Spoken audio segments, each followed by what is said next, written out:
Hey everyone, welcome back to Behind the GM Screen. I'm Richard from Grey Wizard Gaming. Sakura Draven.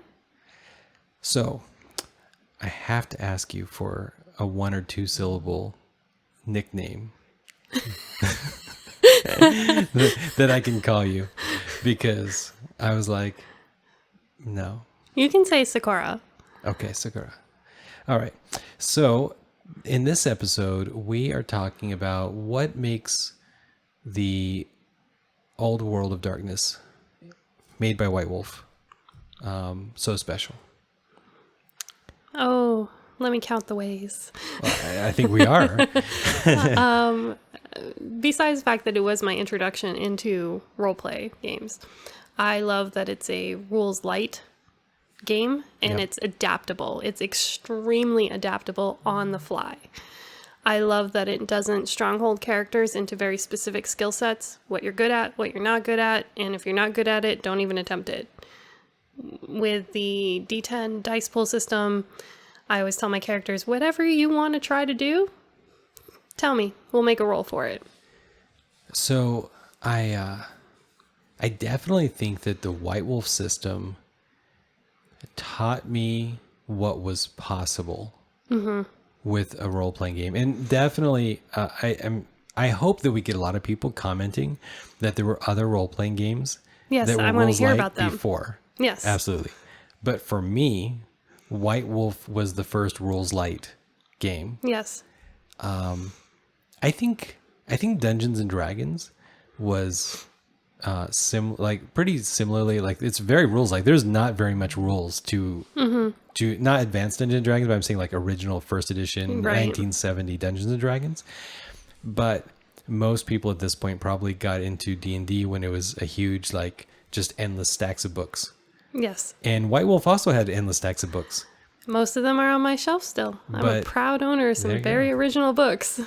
But there was a difference, right? Those books were doing world building. Yes. And I think when TSR, Wizards of the Coast, when they have a mindset of we need to sell books or we have to fire our employees, and not everybody likes Forgotten Realms, and not everybody likes Ravenloft, and not everybody likes Dark Sun, and not everybody likes blah whatever, so they can't sell enough of any one of those to keep their employees. So instead, what do they end up releasing? More and more rules, like endless rules. And I'll admit, as a teenager, I enjoyed the rules of White Wolf. I enjoyed reading about Obtenebration Yes. with Illisambra, and I just loved reading those things. However, the majority of those books are setting in the world. Yes. You mentioned the freedom of the golden rule. Yes. The golden rule that the books are just a guideline. I think the way that White Wolf created this concept of different perceptions, where they would tell the same story in multiple books, and each one would contradict each other. Yes. And instead of them being wrong, it was more subjectual reality, where from this clan's perception, They were the first clan. Yeah, they were the first. Yes. Yes. And this is how vampires came to be. They knew the history of Yeah. Cain. Yes. And I think that concept is difficult, but it's real life. I think definitely, because of the internet, we're more aware of how other cultures around the world do not agree with what American school children are taught. Right. But we don't agree with what Japanese school children are taught, or German school children are taught, or anybody. And nobody agrees. Yeah. Literally nobody. So we're living in a real world of darkness, unfortunately, like literally a real world of darkness, Right now, yeah.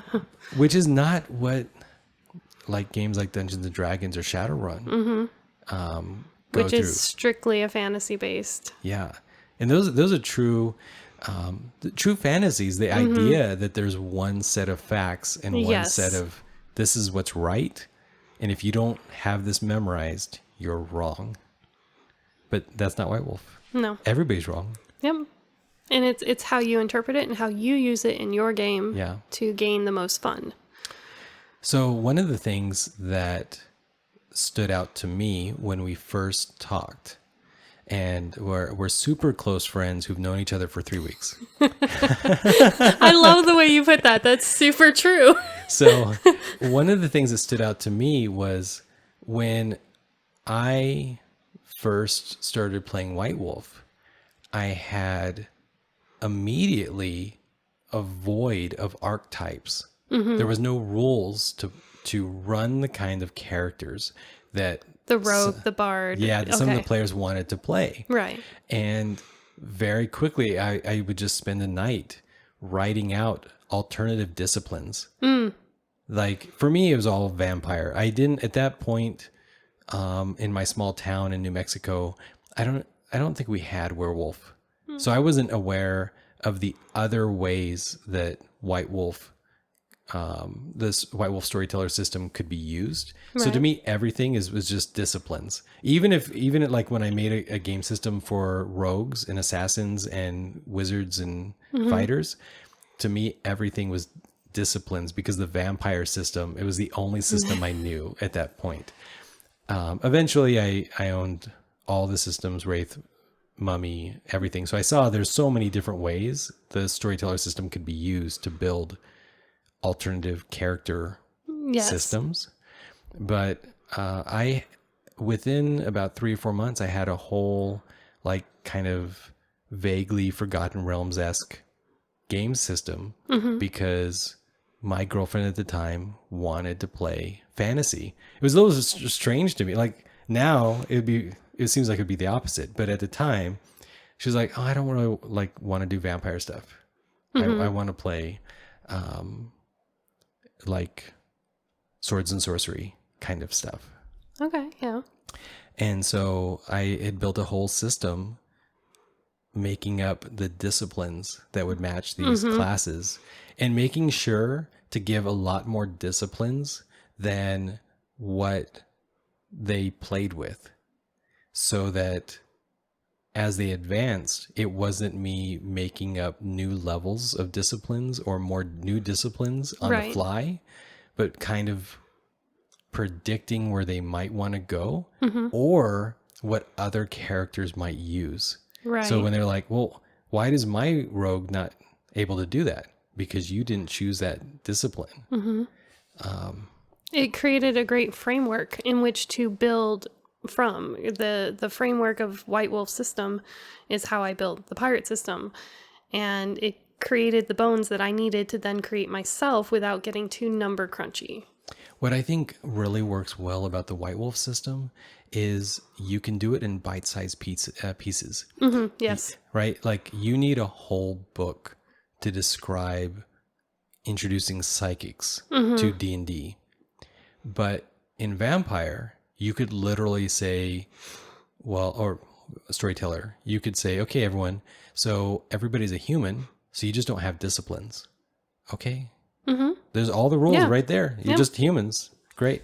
And you could run a whole bunch of games, investigative games, really any kind of games just like that. But then if you wanted to like introduce like clairvoyance, it's a very easy discipline. You just come up with it and you know, that's it, done. Yeah. But you don't need a ton of work. No. You can do it. The framework is there. And again, the benefits of a D10 dice pool system, the framework is there. It's very easy. You're going to have an attribute and an ability, and you're going to roll it. And then your powers modify things. Yeah. Allow you to do things. And yeah. Now your binder is, what world is it in? So my pirate game is a alternate history line that starts in not fully in the golden age of piracy, but it actually starts at the end of the privateering age and going into the golden age of piracy. That's where my general timeline starts. And I always say it's an alternate history, so I remind my players of that, so that when my maps are off, because like I just decided in the Caribbean Havana's going to be here, and they're like, that's not where Havana is. Well, that's where it is in this alternative history. But with my pirate game, it's based off of that is the bones. So then people understand pirates. They think about their pirate movies, their history, and then I introduce. Well, now there's vampires, and there's were-creatures, and there's everything in my game, except for aliens. But everything that White Wolf created is in my game, in one blended chaos pot. So, in what year? What year is this alternate history? I don't have the exact year. No, roughly. 1800? Yeah, it's the 1800s. 1800s, Yes. Yeah, okay. So, so at that point, are you using more of the Renaissance rules? Oh, the Dark Ages rules have been very beneficial to me. Yeah. Particularly because you're basic with your weapons. You've got a sword, a dagger, and then crossbows, and then it introduced a few pistols and elements, and I took a lot of weapons and powers from the Dark Ages books. Because it just made a little bit more sense in the modern-ish game. But I try to tell the players, like, weapons are not your main thing, but it can be. Most of the time, it's going to be a sword because of ammo. Yeah. So are the majority of the players humans, or? No, I usually end up, if I've got a brand new party and they're going to start my campaign, they're going to start with the first mission, I usually end up with a mix. So I usually end up with at least 2 vampires, and then other characters. Mummies are very popular, and then were-creatures, of course, are very popular with people who like to play the tank, the brute, So they'll pick a were-creature. So I usually end up with a party of mix. Nobody has taken me up on being immortal and role-playing into your supernatural. Yeah. Like, I always say, you can play immortal, and nobody has taken me up on that. So, I distinctly remember the Mummy source book. I love the introduction into like Ka and Ba and like the different concepts of the mummy powers. The Egyptian religion. Yes. That the game is based off of. I have never in my life had a single player ever say they wanted to play a mummy. Ever. I've gotten in my game I did get one player to play a mummy, and in a previous game I had 2 players playing mummies. Because mummies, the one thing I don't really play is mage. Mages, they undo everything, but mummies are those magic characters. And that's where I like people love the Egyptian mythology. Yeah. And then you've got spells and rituals and powers, and then mummy is another one that's very easy to create from. I've created all kinds of fun things. Well, the players create things. I just create the system for it and put it in the mummy book. So, okay, so I see. So I think the dialogue there is somebody says, I want to play a character like this. Mm-hmm. And you're thinking, how do I dissuade them from looking at mage? Yeah, I guess, yeah. That's the only thing I've never been able to implement in any kind of seamless manner into my game. Now, I have rarely, because I have a rule that if I role play it, if I NPC it, then the players can play it. Yeah. So I very rarely will introduce a mage character. But yeah, mages are a little wonky. But if a player's like, I want to play a magic user, okay. Well, vampires in their essence have magic, but for a more traditional sense, let me show you what mummy can do. Okay. So that's what I think was so good about the classic World of Darkness was they had these things, and for the most part, except for Mage of the Ascension, which I mean, I have ran Mage with other things, and I think that if the storyteller has a really solid grasp on the Mage system and runs a couple campaigns in that, then you have the tools to keep them in control, because they and there's also some like erratas and things to make it more difficult for the mages to give vampires and werewolves a bad time, especially depending on their generation. So I don't think it's not impossible, Right. but definitely there's different power levels depending on what you allow them to do. And I think you need to keep them away from the higher levels. You just have to say, just the same way that, what about, oh, you know what? What about true Bruja? Do you allow people to be true Bruja? Yeah. But With the time controlled discipline? yes, I will allow it, but only with an experienced player that I know Yeah. isn't going to railroad my game. Yeah. Like it's another thing with Malkavians. So when characters are being introduced, I always tell them you got to start with the basic 13 clans. Yep. These are your choices. And I dissuade as much as I can a Malkavian because I find that Malkavians, a new player will make an experienced player can make a great Malkavian concept and it'll still be a game stopper. Yeah. So I try to dissuade from Malkavians. But if a player has this like concept of having a derangement, okay, I can give you a derangement. Yeah, anybody can have a derangement. I can give you a derangement, but I don't want you to play Malkavian because I have a feeling that will just, that runs into problems real quick. I feel like the Malkavians are kind of like the Kender. Like just, like there's no reason why somebody choosing to, and Kender's from Dragonlance campaign. Okay. And they are, You saw the Vankit look in my eye. So effectively, Kender are hobbits Okay. that in the Dragonlance world, instead of just, I guess they're like hobbits with a compulsive need to steal. Okay. Yeah. So that can get into problems real And quick. they act innocent and like they just don't understand the concept of ownership. Okay.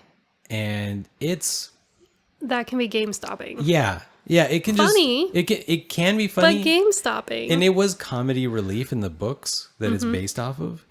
But I don't want people to play that race, and I don't want people to play Malkavians because typically when you read any of the White Wolf novels, it's interesting Yes. and additive to the story, and players tend to definitely inexperienced players tend to be two-dimensional. Yes. And pretty soon all they are is their derangement. Yes. Exactly put. Yeah. Exactly put. Yes. Yeah. But it's all there. Everything is there so that you can pick and choose. And it made sense. And for me, literally the world of darkness itself, the framework of reality that they built on, here's the vampires and here's the werewolves and here's the wraiths and here's the changelings. Yes. And you could see how as you read all of them, you could see how everything was like different perceptions of the same world with the same like traumatic events that spawned the existence of everything. And I feel like they lost that in whatever the new world of darkness is. I think it's literally the new world of darkness. So,